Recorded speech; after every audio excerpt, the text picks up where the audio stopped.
Welcome to AP 13 news. బులెటిన్ల ముందుగా headlines. దొంగచాటుగా వచ్చి సంతకాలు చేసి సభకు డుమ్మానా, వైకాపా ఎమ్మెల్యేలపై అయ్యన్న అసహనం.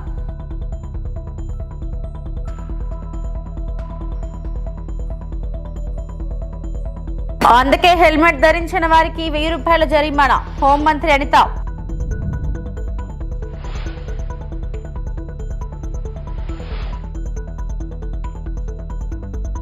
బెట్టింగ్ యాప్స్ కేసు విచారణకు హాజరైన నటి విష్ణుప్రియ.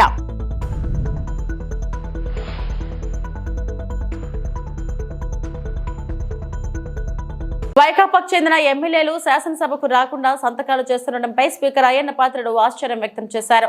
వైకాపా ఎమ్మెల్యేలు సభకు హాజరవడం మీరెవరైనా చూశారంటూ సభ్యులను స్పీకర్ ప్రశ్నించారు. ఎమ్మెల్యేగా ఎన్నికైన సభ్యులు సభకు సగౌరవంగా హాజరు కావాల్సి ఉందన్నారు.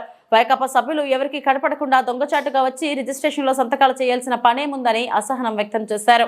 ప్రతిపక్షానికి చెందిన గౌరవ సభ్యులు ప్రశ్నలు వేస్తున్నారు, రావట్లే. దాని మీద దాని కారణం ఏంటంటే వాళ్ళు ప్రశ్నలు వేయడం వల్ల మరొక 2 మెంబర్స్కి మాట్లాడే అవకాశం పోతుంది. అది సమంజసం కాదు ప్రజాస్వామ్యంలో. కానీ ప్రశ్నలు అడగడానికి సభలో ఉండటం లేదు. మీరు చూస్తూనే ఉన్నారు, ప్రశ్నలు వస్తున్నాయి, వాళ్ళు సభలోకి రావట్లేదు. ఈ కారణంగా సభలో ఎవరో ఒకరి ద్వారా మరో 2 ప్రశ్నలు అడిగే అవకాశం కోల్పోతున్నారు. ఇది చాలా దురదృష్టకరం. సభకు ఎన్నికైన గౌరవ సభ్యులు సగౌరవంగా సభకు రావాలి. ప్రజలు ఎన్నుకున్నారు మిమ్మల్ని సభలోకి వెళ్ళి మా సమస్య మాట్లాడమని. సభకు రావాలి. ఎవరికి కనిపించకుండా వచ్చి సభ్యులు హాజరు పట్టికలో సంతకాలు చేసి వెళ్ళిపోతున్నారండి, దొంగలలాగా వచ్చి. మీరు గౌరవ సభ్యులే, ప్రజలు ఎన్నుకున్నారు, మీరు ఎమ్మెల్యేస్. దొంగలలాగా వచ్చి సంతకాలు పెట్టవలసిన అవసరం ఇచ్చింది కర్మ. ఒకసారి ఎమ్మెల్యేగా గౌరవప్రదమైన దీంట్లో ఉండి హాజరు పట్టికలో సంతకం చేసి సభకు ఆ మోహం చాటేయడం వారికి గౌరవాన్ని తగ్గించిందే తప్ప పెంచదని చెప్పి నా తాలూకు అభిప్రాయం. వీరిలో ముఖ్యంగా నా దృష్టికి వచ్చింది వై బాలనాగిరెడ్డి గారు, తాటిపర్తి చంద్రశేఖర్ గారు, రేగం లింగం గారు, మత్స్యలింగం గారు, విరూపాక్ష గారు, మత్స్యరాజ విశ్వేశ్వరరాజు గారు, ఆగిపాటి అమర్నాథ్ రెడ్డి గారు, దాసరి సుధ గారు. చూసాం మనం గవర్నర్ ప్రసంగం ముగిసిన తర్వాత, అంటే ఫిబ్రవరి 24వ తేదీ తర్వాత వేరు తేదీల్లో ఫిట్నెస్ రిజిస్టర్లో సంతకాలు పెట్టేట్టు నా దృష్టికి వచ్చింది. అంత దొంగచాటును వచ్చి ఒక దొంగల మాదిరిగా సంతకాలు పెట్టవలసిన అవసరం లేదు. కానీ వారు ఎవరు కూడా నాకు సభలో కనిపించలేదు. సంతకాలు ఉన్నాయి కానీ సభలో కనిపించారండి మీకు ఎవరికన్నా? నాకైతే కనిపించలేదు. ఇది ఎంతవరకు సమంజసం వారే నిర్ణయించుకోవాలి. మనల్ని ఎన్నుకున్న ప్రజలు మనం ఆదర్శంగా నిలవాలి తప్ప ప్రజలకి, మీకు ఓట్లు వేసిన ప్రజలకి తలవంపులు తెచ్చేలే ప్రవర్తించకూడదని చెప్పి నా అభిప్రాయం. ఈ సభ ముందు పెట్టాలని చెప్పి నేను ఈ 2 విషయాలు మీకు తెలియజేస్తానండి. వాహన చోదకులకు శిరస్త్రాణం అమలు, జరిమానాలపై ఆంధ్రప్రదేశ్ శాసన మండలిలో ఆసక్తికర చర్చ జరిగింది. హెల్మెట్లు లేని వారి నుంచి 1000 రూపాయల జరిమానా వసూలు చేయడం పట్ల ప్రజల్లో అసంతృప్తి ఉందని టీడీపీ సభ్యులు తెలిపారు. దీనిపై హోంమంత్రి అనిత సమాధానమిచ్చారు. 2020లో కేంద్రం చేసిన చట్టం, సుప్రీంకోర్టు ఆదేశాల ప్రకారమే రాష్ట్రంలో జరిమానా వసూలు చేస్తున్నామని తెలిపారు. ప్రస్తుతం రాష్ట్రంలో కొన్ని చోట్ల మాత్రమే ప్రయోగాత్మకంగా దీన్ని అమలు చేస్తున్నట్లు చెప్పారు. ప్రజల ప్రాణాలు కాపాడాలన్నదే ప్రభుత్వం, పోలీసుల ఉద్దేశమని అనిత స్పష్టం చేశారు. చాలా సెన్సిటివ్ ఇష్యూ అధ్యక్ష. అక్కడ 1000 రూపాయల ప్రాణం అనుకుంటే మనం దేనికి తూకం వేస్తామో ఒకసారి సభ్యులు అర్థం చేసుకోవాలి అధ్యక్ష. అది 1000 రూపాయల వరకు మనకి ఈరోజు ఒక సుప్రీంకోర్టు గైడ్ లైన్స్ అధ్యక్ష. సుప్రీంకోర్టు గైడ్ లైన్స్ ప్రకారం గవర్నమెంట్ ఆఫ్ ఇండియా యాక్ట్లో జీవో నెంబర్ 21, ఇది ఎప్పుడు ఇచ్చిన జీవో అంటే అధ్యక్ష 21/10/2020లో ఇచ్చిన జీవో అధ్యక్ష. 1000 రూపాయలు ఫైన్ విధించాలి హెల్మెట్ లేకుండా అన్నది. ఇది గవర్నమెంట్ ఆఫ్ ఇండియా ఇచ్చిన యాక్ట్ ఇది. సో నేనేమంటానంటే అధ్యక్ష, ఇక్కడ 1000 రూపాయల వరకు అంటే 100 రూపాయల చలన నుంచి 1000 రూపాయల చలన వరకు మార్చారు అంటేనే ఎక్కడ కూడా మార్పు రావట్లేదు. ప్రతి తల్లిదండ్రులు, చాలా మంది తల్లిదండ్రులకి ముఖ్యం కడుపు కోత మిగిలిపోతుంది. హెల్మెట్ లేకుండా నడపడం వల్ల మనం జాగ్రత్తగా వెళ్ళినా కూడా అవతలడు జాగ్రత్తగా రాకపోయినా కూడా యాక్సిడెంట్ అయితే అక్కడ చనిపోయే పరిస్థితులు ఉన్నాయి, హెడ్ భూమికి తగిలి చనిపోయే పరిస్థితులు ఉన్నాయి. వీటన్నిటి నేపథ్యంలో వేసిన పరిస్థితి అధ్యక్ష. 2001 నుంచి 2024 వరకు అధ్యక్ష fatal accidents, non fatal accidents గురించి చూసుకుంటే అధ్యక్ష దగ్గర ఒక ఈ 4 సంవత్సరాలు 2021లో 7,585 ఫ్యాటల్ యాక్సిడెంట్స్ అధ్యక్ష. ఒక్క సంవత్సరంలో అతి ఘోరమైన యాక్సిడెంట్లు జరిగినవి. 2022లో 7,688 అధ్యక్ష.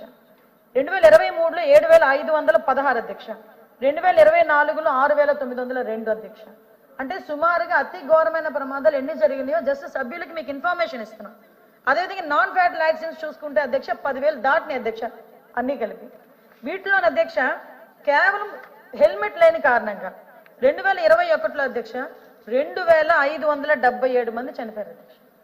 కేవలం హెల్మెట్ లేకపోవడం వల్ల. ఇక్కడ మీరే ఆలోచించుకోవాలి. ఈ 1,000 రూపాయల ఫైన్ అన్నది రాష్ట్రంలో అన్ని చోట్ల కూడా మొదలు పెట్టలేదు, టు బి ఇంప్లిమెంటెడ్. ఇంకా ఇంప్లిమెంట్ చేయడానికి మేము ఒక ఎక్సర్సైజ్ చేస్తున్నాం. కానీ కొన్ని చోట్ల పైలట్ ప్రాజెక్ట్ కింద కొంత మూవ్మెంట్ అనేది జరిగింది. మీరు అక్కడ ఉన్న జరిగిన సిచ్యువేషన్ మీరు చెప్తున్నారు, కానీ స్టేట్ మొత్తంలో ఎక్కడ 1,000 రూపాయల ఛానల్ అన్నది ఇంకా లేదు, టు బి ఇంప్లిమెంటెడ్. కానీ దీని మీద కూడా అవేర్నెస్ క్రియేట్ చేసిన తర్వాతనే పెట్టాలని గౌరవ ముఖ్యమంత్రి గారి ఆదేశాల మేరకు ఇంకా అవేర్నెస్ ప్రోగ్రామ్స్ మేము కండక్ట్ చేస్తున్నాం. మీరే ఆలోచించండి. 2022లో 3,042 మంది చనిపోయారు అధ్యక్ష కేవలం హెల్మెట్ లేని కారణంగా. 2023లో 3,108 మంది చనిపోయారు. 2024లో 3,400 మంది చనిపోయారు అధ్యక్ష. అంటే ఒక హెల్మెట్ లేని కారణంగా చనిపోయిన వాళ్ళ సంఖ్య చూస్తున్నాం. అదేవిధంగా ఇంజూరియస్ పర్సన్స్ చూస్తే డబల్ ట్రిపుల్ ఉన్నారు అధ్యక్ష. ఒక్కసారి మనం కూడా ఆలోచన చేసుకోవాలి. ప్రతిసారి అదేవిధంగా అధ్యక్ష రోడ్ యాక్సిడెంట్లు జరగకుండా బ్లాక్ స్పాట్స్ ని సుమారుగా 961 బ్లాక్ స్పాట్స్ ని కూడా మేము ఐడెంటిఫై చేసి దగ్గర 1,117 సీసీ కెమెరాలు కూడా ఏర్పాటు చేసుకుని వాళ్ళకి ఎప్పటికెప్పుడు అక్కడ 24/7 పోలీస్ డిపార్ట్మెంట్ వాళ్ళని అక్కడ కాపలా పెట్టి వాళ్ళు డ్యూటీలు వేసి ఇంత పని చేస్తున్నా కూడా ఎక్కడో ఒక యాక్సిడెంట్ జరుగుతూనే ఉంటుంది అధ్యక్ష. ఆ యాక్సిడెంట్ అనేది నిర్లక్ష్యం కారణంగా జరుగుతుందా, లేకపోతే రోడ్డు వల్ల ఏదైనా అన్ఫార్చునేట్లీ జరుగుతుందా, ఇందువల్ల జరిగిన అధ్యక్ష కొన్ని ప్రాణాలు అయితే పోతున్నాయి అధ్యక్ష. ప్రికాషన్స్ తీసుకున్నా, మనం ఎన్ని అవేర్నెస్ ప్రోగ్రామ్స్ తీసుకున్నా, మనం ప్రజాప్రతినిధులుగా ఉన్న మనం కానీ తల్లిదండ్రులు కానీ వీళ్ళందరూ కూడా కొంచెం అవేర్నెస్ క్రియేట్ చేసి ఈ యాక్సిడెంట్ని తగ్గించే ప్రయత్నం కూడా చేయాల్సిన బాధ్యత కూడా ఉంది అధ్యక్ష. నేను ఒకటే కోరుకుంటున్నాను, ఈ రోజు 1,000 రూపాయలు ప్రాణం కన్నా ఎక్కువ కాదు. అలాగని 1,000 రూపాయలు వేసి ప్రజల మీద భారం వేయాలన్న పద్ధతి కూడా గవర్నమెంట్కి లేదు. కాకపోతే కనీసం ఒక భయం క్రియేట్ చేయడానికి, కనీసం వాళ్ళకు ఒక బాధ్యత క్రియేట్ చేయడానికి ఆ ఒక్క విషయంలోని గవర్నమెంట్ కూడా తీసుకుంటుంది. ఇందులో పోలీస్ డిపార్ట్మెంట్ వాళ్ళు మీరు ఏదో రూట్ గా బిహేవ్ చేస్తున్నారు, లేకపోతే 1 or 2 మెంబర్స్ ఉండొచ్చు రూట్ గా బిహేవ్ చేసేవాళ్ళు. కానీ మీరు కూడా, నేను డిపార్ట్మెంట్ తరపున అభ్యర్థించేది ఏంటంటే డిపార్ట్మెంట్ వాళ్ళని కూడా తప్పుగా అనుకోకండి. ఎందుకంటే డిపార్ట్మెంట్ వాళ్ళకి ఎవరికి కూడా వాళ్ళ చుట్టము కాదు, వాళ్ళు ఎవరో కక్ష కూడా కాదు. కేవలం వాళ్ళ ప్రాణాలు కాపాడే ప్రక్రియలో వాళ్ళు గనక రూల్స్ కి వ్యతిరేకంగా వెళ్తే వాళ్ళు ఆపే ప్రయత్నమే. మేము కూడా మీరు చెప్పిన సూచనల్ని మా డిపార్ట్మెంట్ వాళ్ళకి అందించి మరి అంత రూట్ గా బిహేవ్ చేయకుండా ఉండే చూసుకునే బాధ్యత కూడా తీసుకుంటామని సభాముఖంగా తెలియజేసుకుంటాం. భవిష్యత్తులో 48.612 లక్షల ఎకరాలకు సాగునీరు. ఆంధ్రప్రదేశ్ లో మొత్తం 4 కోట్ల ఎకరాల భౌగోళిక విస్తీర్ణంలో దాదాపు 2 కోట్ల ఎకరాలు సాగుకు అనుకూలమైన భూములున్నాయి. 1,06 లక్షల ఎకరాలకు సాగునీరు అందిస్తున్నాం. కొత్తగా 43.598 లక్షల ఎకరాలకు నీరు ఇవ్వబోతున్నాం. మరో 48.612 లక్షల ఎకరాలకు నీరందించేలా పనిచేస్తున్నామని అసెంబ్లీ సమావేశంలో పలువురు సభ్యులు అడిగిన ప్రశ్నలకు సమాధానంగా డాక్టర్ నిమ్మల రామానాయుడు మాట్లాడడం జరిగింది. ఏదో ఇప్పుడు మన ఆంధ్రప్రదేశ్ రాష్ట్రం మొత్తం మీద భౌగోళిక విస్తీర్ణంగా మొత్తం 4,02,70,000 ఎకరాలు మరి ఉన్నటువంటి స్థితిలో ఇందులో సాగుకి పనికొచ్చేటువంటి విస్తీర్ణం చూస్తే 1,99,04,000 అంటే ఉన్నటువంటి భౌగోళిక విస్తీర్ణంలో 50% సాగుకి అనుకూలంగా ఉన్నటువంటి పరిస్థితి అధ్యక్ష. ఈ ఉన్నటువంటి 1,99,00,000 ఎకరాలకి ప్రస్తుతం 1,06,00,000 ఎకరాల వరకు కూడా ఇప్పుడు మనం సాగునీటిని అందిస్తున్నాం అధ్యక్ష. ప్రస్తుతం పురోగతిలో ఉన్నటువంటి అంటే ఆన్ గోయింగ్ ప్రాజెక్ట్స్ ద్వారా చూస్తే 43 లక్షలకి కొత్త ఆయకట్టుని మనం ఇవ్వబోతూ ఉన్నాం అధ్యక్ష. ఇంకా ఏదైతే మిగిలిన సాగు విస్తీర్ణం ఇంకొక 48,612 ఎకరాలు ఉంది అధ్యక్ష. దీన్ని కూడా మరి సాగులోకి భవిష్యత్తులో తీసుకురావాల్సినటువంటి అవసరం ఉంది అధ్యక్ష. ఏదైతే ఇప్పుడు గౌరవ సభ్యులు మరి చాలా క్లియర్గా వాళ్ళు అడిగినటువంటి ప్రశ్న ఏదైతే ఉందో అంటే ఈ యొక్క పట్టణీకరణ పెరుగుతున్నటువంటి నేపథ్యంలో ఈ వ్యవసాయ భూములు మరి నివాస స్థలాలుగా మారుతున్నటువంటి పరిస్థితులు కానివ్వండి, లేదంటే పరిశ్రమల అవసరాల కోసం ల్యాండ్ ఎక్వేషన్ లేదా ల్యాండ్ కన్వర్సేషన్ జరుగుతున్నటువంటి విషయాలు కానీ, అదేవిధంగా రోడ్స్, అదేవిధంగా ఇట్లా ఏదైతే ఈ యొక్క ల్యాండ్ కన్వర్షన్ కింద ఏదైతే మారుతూ ఉందో, ఈ యొక్క మార్పిడి ఏదైతే జరుగుతూ ఉందో మరి దాన్ని రికార్డ్స్ నుంచి ఆయకట్ల నుంచి తొలగించుతున్నటువంటి పరిస్థితి లేదు అనే విషయం వాస్తవమైన అధ్యక్ష. ఎందుకంటే వాస్తవంగా చెప్పాలంటే ఏదైతే ల్యాండ్ కన్వర్షన్ జరిగిన తర్వాత సంబంధిత రెవెన్యూ డిపార్ట్మెంట్ ఎవరైతే ఉన్నారో మరి ఆ రెవెన్యూ డిపార్ట్మెంట్ వారు ఇరిగేషన్ డిపార్ట్మెంట్కి ఇంటిమేట్ చేసి ఆ ఆయకట్టు రికార్డుల నుంచి ఇవి తొలగించాలి అధ్యక్ష. ఇది ప్రతి సంవత్సరం కూడా మరి చేయవలసినటువంటి ప్రక్రియ అధ్యక్ష. కానీ దురదృష్టవశాత్తు ఏంటంటే గత 30 సంవత్సరాల నుంచి కూడా ఏదైతే ఈ యొక్క ల్యాండ్ కన్వర్షన్ అయినటువంటి భూముల వివరాలను అటు రెవెన్యూ డిపార్ట్మెంట్ ఇరిగేషన్కి ఇవ్వకపోవడం, అదేవిధంగా ఇరిగేషన్ డిపార్ట్మెంట్ కూడా దీని మీద దృష్టి పెట్టకపోవడంతో ల్యాండ్ కన్వర్షన్ అయినప్పటికీ కూడా అది వ్యవసాయ భూములుగానే ఉన్నటువంటి పరిస్థితి ఉంది అధ్యక్ష. బీసీ గురుకులాలకు సొంత భవనాలు నిర్మించాలని లక్ష్యంగా పనిచేస్తున్నట్లు మంత్రి సవిత చెప్పారు. ప్రధానంగా మౌలిక సదుపాయాల కల్పనపై దృష్టి సారించామని వివరించారు. మరి సభ్యులు కోరినట్లుగా నిజంగానే మరి కృష్ణప్రసాద్ గారు కాదు, మరి పెద్దలుగా కూడా చాలామంది శాసనసభ్యులు ఈ గత 8 నెలల్లో మాకు గురుకుల పాఠశాలలు కావాలి, వెనకబడిన ప్రాంతం అని అడిగారు అధ్యక్ష. అవన్నీ పరిశీలిస్తున్నాం. ఈ గురుకులాలు నాంది పలికింది తెలుగు రాష్ట్రాల ముద్దు బిడ్డ తెలుగు ప్రజలు సూర్యచంద్రుడు ఉన్నంతకాలం మరవలేని నాయకుడు అన్న నందమూరి తారక రామారావు గారు ఈ గురుకుల పాఠశాలలు మొదలుపెట్టారు అధ్యక్ష. మరి గురుకులాలు మొదలు పెట్టడం అప్పట్లోనే మన రాష్ట్రం విడిపోయినప్పుడు మనకు 42 గురుకులాలు ఉన్నాయి, 41 ఉన్నాయి. మళ్ళీ మన మాన్యశ్రీ ముఖ్యమంత్రి చంద్రబాబు నాయుడు గారు బీసీల పక్షపాతాన్ని మరొక్కసారి నిరసనం చేసుకున్నారన్న విషయాన్ని కూడా మీకు తెలియజేస్తున్నాను అధ్యక్ష. 65 గురుకుల పాఠశాలలు 14-18లో శాంక్షన్ చేశారు. ఆ 18 శాంక్షన్లో 108 గురుకులాలు అయ్యాయి అధ్యక్ష. 108లో 106 గురుకులాలు బీసీల పక్షపాతి ప్రభుత్వం పార్టీ తెలుగుదేశం ప్రభుత్వం అని చెప్తున్నా. గత ప్రభుత్వంలో 2 మాత్రమే శాంక్షన్ చేశారు. అంటే 108 గురుకులాలు ఉంటే 2 మాత్రం శాంక్షన్ చేశారు అధ్యక్ష. మరి అందులో మరి పెద్ద సోదరులందరూ అడిగినట్టు, శాసనసభ్యులందరూ అడిగినట్టుగానే మరి మనము 43 రెసిడెన్షియల్ పాఠశాలలు ఉన్నాయి అధ్యక్ష. 43 వచ్చి ఈ రాష్ట్రం విభజన అయిపోయిన తర్వాత 108 వెల్ఫేర్ స్కూల్స్కి గాను 28 పాఠశాలలు ఇప్పటికే భవనాలు పూర్తి ఉన్నాయి అధ్యక్ష. 28 మాత్రమే గవర్నమెంట్ బిల్డింగ్స్ ఉన్నాయి, మిగతావన్నీ రెంటెడ్ బిల్డింగ్స్లో ఉన్నాయి. అది కూడా 28 బిల్డింగ్స్కి ల్యాండ్ కూడా శాంక్షన్ అయింది అధ్యక్ష. మొన్నటి రోజు కూడా ప్రతిపాదించాము. మరి మిగతా దాంట్లో కూడా అన్ని కలెక్టర్లకు కూడా ఫోన్ అందరు కలెక్టర్లకు లెటర్లు పెట్టి అందరికీ ల్యాండ్ ఇమ్మన్నాం అధ్యక్ష. నిజంగా 14-18 నుంచి 2,09,000 మంది విద్యార్థులు చదువుకొని బయటికి పోయారు అధ్యక్ష. మరి నిజంగానే హాస్టల్స్ పరిస్థితి ఏమీ బాగాలేదు. మరి ముఖ్యమంత్రి గారి దృష్టికి కూడా పెట్టాం, డిపిఆర్లు కూడా పెట్టాం. మరి మన ఫైనాన్స్ మినిస్టర్ గారు కూడా మరి తెలియజేశాం. 28 గురుకుల పాఠశాల పక్క రెసిడెన్షియల్ పాఠశాల సొంత భవనాల కోసం 28కి డిపిఆర్ 1,200 కోట్లతో అందజేశామన్న విషయాన్ని కూడా తెలియజేస్తున్నాం అధ్యక్ష. ఖచ్చితంగా ఈ గురుకుల పాఠశాలన్నీ ఈ ఎన్డీఏ ప్రభుత్వంలోనే పూర్తి చేస్తామని కూడా తెలియజేస్తూ అంచులంచుగా మరి ఇప్పుడు కూడా కొన్ని స్కూల్స్కి శాంక్షన్ చేశారు అధ్యక్ష. ఖచ్చితంగా చేస్తాం అధ్యక్ష. అదేవిధంగా మరి నేను కూడా వెళ్ళాను అధ్యక్ష కొండపల్లికి. నిజంగానే హోమ్ మినిస్టర్ గారు దయ ఉంచి మా బీసీ బిడ్డల కోసం ఆ స్థలం ఇస్తే నిజంగా చాలా అవసరం. ఇప్పుడు అక్కడంతా పాములు చెట్లు అన్నీ ఉన్నాయి అధ్యక్ష. మరి హోమ్ మినిస్టర్ గారు కూడా ఈ సభ ద్వారా కూడా ప్రత్యేకంగా అడుగుతున్నాం అధ్యక్ష. Thank you. ఏపీలో కూటమి అధికారంలోకి వచ్చిన తర్వాత వైఎస్ఆర్ బ్రాండ్ ఉండకూడదని ప్రయత్నిస్తుందని ఆరోపించారు. మాజీ మంత్రి గుడివాడ అమర్నాథ్ వైఎస్ఆర్ చరిత్ర చెరిపేస్తే చెరిగిపోయేది కాదని చెప్పుకొచ్చారు. విశాఖ స్టేడియానికి వైఎస్ఆర్ పేరును తొలగించడం దుర్మార్గమైన చర్య అంటూ మండిపడ్డారు.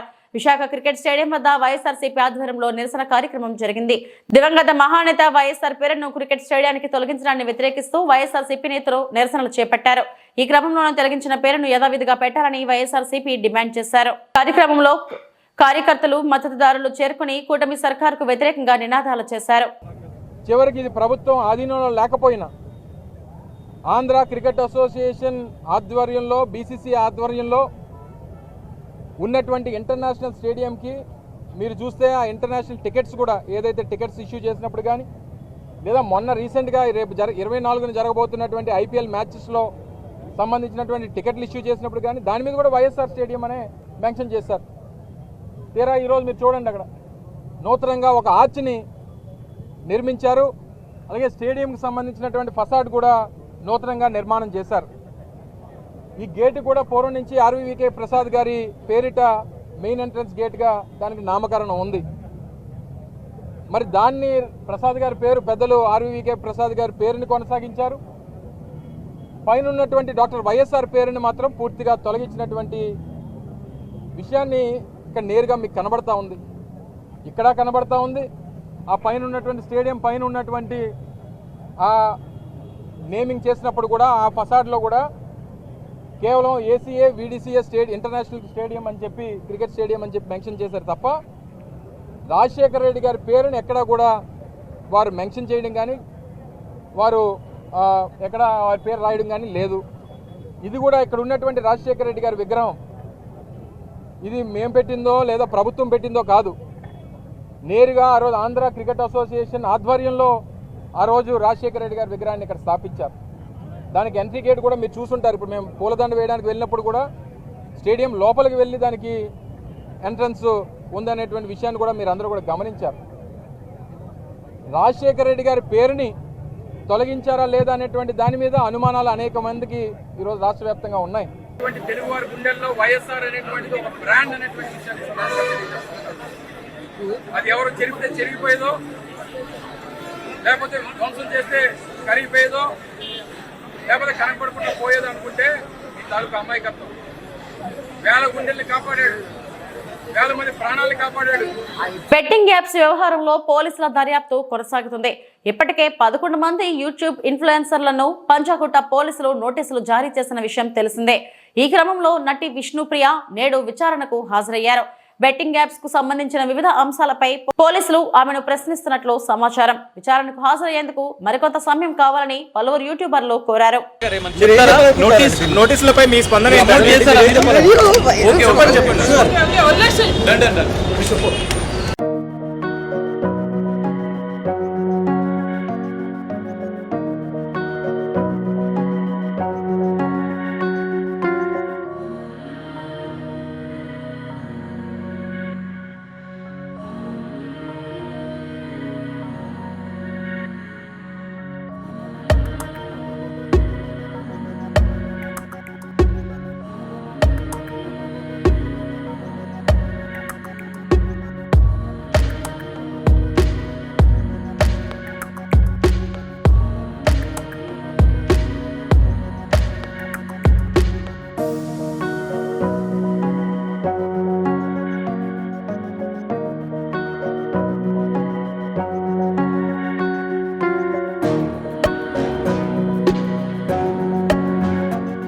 కొడాల నానిపై దుష్ప్రచారం చేస్తున్నారు. ఇసుక దోపిడీ అంటూ ఎల్లో మీడియా చేస్తున్న ప్రచారాన్ని ఖండిస్తున్నాం. పనికిమాలిన కేసులు పెట్టి వేధించాలనుకునే కూటమి ప్రభుత్వం తీరును ప్రజలు గమనించాలని పెయ్యలి ఆనంద్ ఎంపీపీ తెలియజేశారు. ఈరోజు ఈనాడు పేపర్లో గుడివాడ నియోజకవర్గం మట్టి తవ్వకాల్లో 100 కోట్లు అక్రమం జరిగిందని మరి ఈరోజు రావడం జరిగింది. మరి గత ఈ నెలలోనే 10వ తారీఖు కాడ మరి ఈ మట్టి మీద 200 కోట్లు దోపిడీ జరిగిందని మరి చేయటం జరిగింది. మరి 178 ఎకరాలు మా నాయకుడు కొడాల నాని గారు కొని మరి 52 లక్షలకి ఎకరం కొని మరి దాన్ని లెవెలింగ్ కోసం మరి 47 కోట్ల రూపాయలు ప్రభుత్వం మరి మెరక పనుల కోసం 47 కోట్లు ప్రభుత్వం ఇస్తే మరి దానికి బిల్లు అయింది 41 కోట్లు. మరి ఈరోజు మళ్ళీ 100 కోట్లు దోపిడీ చేశారని ఈరోజు ఈనాడు పత్రికలో రావడం జరిగింది. మరి ఇది అంతా కాడ జరిగింది 47 కోట్లు అయితే ఎస్టిమేట్ వేసింది, వచ్చింది 41 కోట్లు అయితే దోపిడీ 100 కోట్లని దుష్ప్రచారం చేయటం, మా నాయకుని కొడాల నాని గారిని అబాసుపాలు చేయాలని రాష్ట్రం అంతా కాడ మరి అనేక సార్లు మరి ఇట్లా మాట్లాడటం, మరి పేపర్లో రాయటం, ఈ ఎల్లో మీడియా అంతా కాడ కలిసికట్టుగా మరి ప్రభుత్వానికి అనుకూలంగా మరి రాయటం జరుగుతుంది. మరి దీన్ని మేము తీవ్రంగా ఖండిస్తున్నాం. ఇచ్చింది 47 కోట్లు ఎస్టిమేట్ అయితే వచ్చింది 41 కోట్లు అయితే 100 కోట్లు ఎలా దోసాము, 200 కోట్లు ఎలా దోసాము? మరి ఇది అందరూ కాడ మీడియా రూపంలో మరి అందరూ కాడ వినాలని మరి అందరికీ తెలియజేయాలనే ఉద్దేశంతో మరి ఈరోజు ఈ ప్రెస్ మీట్ మా హెడ్ ఆఫీస్లో జరగడం జరుగుతుంది. మరి దీని మీద అందరూ కూడా మరి రాష్ట్ర ప్రజలందరూ కూడా ఆలోచించి ప్రతి ఒక్క దాన్ని కూడా 1కి 10 అంతల అబద్ధాలతో మరి ఈ ఎల్లో మీడియా ప్రచారం చేస్తుంది. దీనికి మేమందరం కూడా ఖండిస్తాం. అనకాపల్లి జిల్లా పరవాడ మండలం ముత్యాలమ్మపాలెం ఎంపీపీ స్కూల్లో విలువలు బడి కార్యక్రమం. ఈ కార్యక్రమంలో పాల్గొన్న Uttarandhra JD foundation convener Karumudi అను. ఈ కార్యక్రమంలో ఆవిడ మాట్లాడుతూ ముత్యాలమ్మపాలెం గ్రామంలో జేడీ ఫౌండేషన్ ఆధ్వర్యంలో విలువల బడే అనే ప్రోగ్రాంను ప్రారంభించినందుకు చాలా సంతోషంగా ఉందని ఆవిడ అన్నారు. ఈ గ్రామంలో చేపల వేటకు వెళ్లే తల్లిదండ్రులు చాలా ఎక్కువ శాతం ఉన్నారనే ఉద్దేశంతో రాష్ట్రంలో మొదటగా ఇక్కడ ప్రారంభించామన్నారు. ముఖ్యంగా విలువలతో కూడిన విద్యను అందించాలనే ఉద్దేశంతో విలువల బడి కార్యక్రమాన్ని పెట్టామని, పిల్లల తాలూకా తల్లిదండ్రులు వేటకు వెళ్లి అలసిపోయి ఇంటికి వచ్చేసరికి పిల్లలను సరిగ్గా చదివించలేక, హోంవర్క్ చేయించలేక ఇబ్బంది పడుతున్నారని తెలుసుకుని ఈ కార్యక్రమం చేయడం జరిగిందన్నారు. ఈ గ్రామంలో తెలివైన విద్యార్థులు చాలా మంది ఉండి కూడా వెనకబడిపోతున్నారని వారిని దృష్టిలో పెట్టుకుని కొత్త కాన్సెప్ట్తో మా యొక్క ఫౌండేషన్ ముందుకు వచ్చిందన్నారు. విలువల బడిలో ముఖ్యంగా పిల్లల చేత హోంవర్క్ చేయించడం, శనివారం ఆదివారం ఎక్స్ట్రా క్లాసులు పెట్టడం, నీతి వ్యాఖ్యలు, యోగా వంటివి చేయించడం చేస్తామని తెలిపారు. ఈ కార్యక్రమాన్ని 1వ తరగతి నుంచి 7వ తరగతి వరకు పెట్టామని అన్నారు. తర్వాత 10వ తరగతి వరకు పెంచే ఉద్దేశం ఉందని తెలిపారు. ఈ కార్యక్రమంలో చింతకాయల సుజాత, ముత్యాలు, పాఠశాల ఉపాధ్యాయులు తదితరులు పాల్గొన్నారు. ముత్యాలంపాలెం గ్రామంలో మేము విలువల బడే అనే కార్యక్రమాన్ని మా జేడీ ఫౌండేషన్ ఆధ్వర్యంలో ప్రారంభించడం చాలా సంతోషంగా ఉందండి. ఈ విలేజ్లో ఎక్కువ చేపల వేట మీద ఆధారపడే వ్యక్తులు ఎక్కువ ఉంటారండి. ఇక్కడ మేము ముఖ్యంగా విలువలతో కూడిన విద్యను అందించాలనే ఉద్దేశంతో ఈ విలువల బడిని నెలకొల్పడం జరిగింది మా జేడీ ఫౌండేషన్ ఆధ్వర్యంలో. ఇక్కడ గ్రామాల్లో చదివే విద్యార్థుల తల్లిదండ్రులు పనుల్లోకి వెళ్ళి వచ్చి పిల్లల్ని స్కూల్ నుండి వచ్చిన తర్వాత వాళ్ళని హోంవర్క్లు చేయించలేకపోవటము, చదివించలేకపోవటము జరుగుతుంది. అలాంటి విద్యార్థులు తెలివైన వాళ్ళు ఉండి కూడా చదువులో వెనకబడిపోతున్నారు. వారిని దృష్టిలో పెట్టుకొని మేము ఈ విలువలు బడి అనేది కొత్త కాన్సెప్ట్తో మేము ముందుకు వచ్చాము. మా ఫౌండేషన్ ముందుకు వచ్చిందండి. మేము ఈ విలువల బడిలో ముఖ్యంగా పిల్లల చేత హోంవర్క్స్ చేయించటము, మంచి మంచి నీతి స్టోరీస్ చెప్పించడం, మోరల్ స్టోరీస్ చెప్పించడము, పిల్లలకి యోగా నేర్పించడము జరుగుతుంది. అదే సాటర్డే సండే ఎక్స్ట్రా కరిక్యులర్ యాక్టివిటీస్లో కూడా వాళ్ళు పార్టిసిపేట్ చేసే విధంగా కూడా మేము చేస్తున్నాము.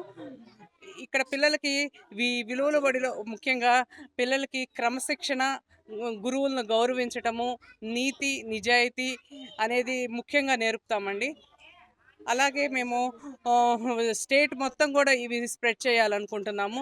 దీనివల్ల పిల్లలకి విలువలతో కూడిన విద్య అందుతుందని మేము ఆశిస్తున్నాము. మన విజయనగరంలో ఒక స్కూల్ మాస్టర్ గారు పిల్లలు చెప్పిన మాట వింటలేదని చెప్పేసి, సరిగా చదవట్లేదని చెప్పి విసిగిపోయి అతను సాష్టాంగ నమస్కారం చేసి గుంజిళ్ళు తీసిన ఉదంతం మనం న్యూస్ పేపర్లో చూసాము. అలాంటిది ఎప్పుడు రిపీట్ అవ్వకూడదు అనే ఉద్దేశంతో మేము పిల్లలకి చిన్నప్పటి నుంచే మంచి విలువలు నేర్పాలని చెప్పేసి, మొక్కై వంగని మోనై వంగున అని, ఈ చిన్నపిల్లలు అప్పుడు మంచి విలువలు నేర్చుకోకపోతే పెద్ద అయిన తర్వాత వాళ్ళు ఎందుకు పనికిరారు అనే ఉద్దేశంతో మేము ఈ విలువలు పడేది ఇది కొత్త కాన్సెప్ట్తో ముందుకు వచ్చామండి.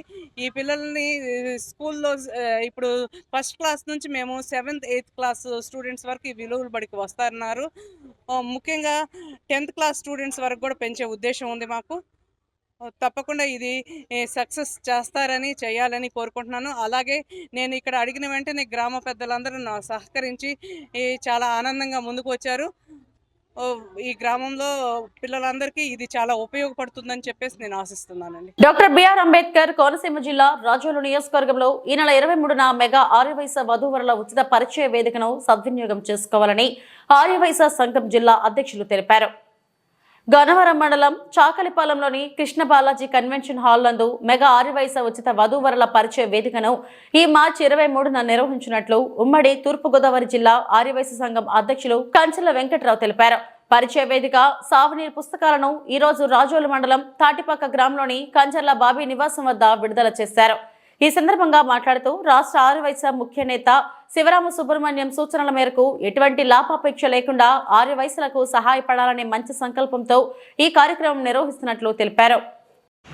ఎమ్మినూరు పట్టణంలో అభివృద్ధి చేయాలన్న ముఖ్య సోర్స్ రెవెన్యూ మనకి ప్రాపర్టీ ట్యాక్స్, వాటర్ ట్యాక్స్.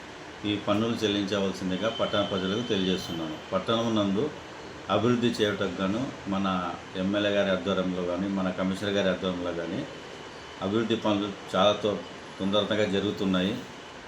పట్టణం అంతా సుందరీకరణ చేయాలని నిర్ణయించుకున్నాము. కావున దీనికి మెయిన్ సోర్సెస్ రెవెన్యూ మనకి ప్రాపర్టీ ట్యాక్స్ ద్వారానే వస్తుంది. కాబట్టి బకాయి ఉన్న పట్టణ ప్రజలందరూ వెంటనే పన్నులు చెల్లించి మున్సిపాలిటీకి సహకరించవలసిందిగా కోరుచున్నాము. రైట్ భాష రెవెన్యూ ఆఫీసర్ ఎమ్మెల్యే కృపాక్ష. ఇవి ఇప్పటివరకున్న బులెటిన్ అప్డేట్స్. నమస్తే.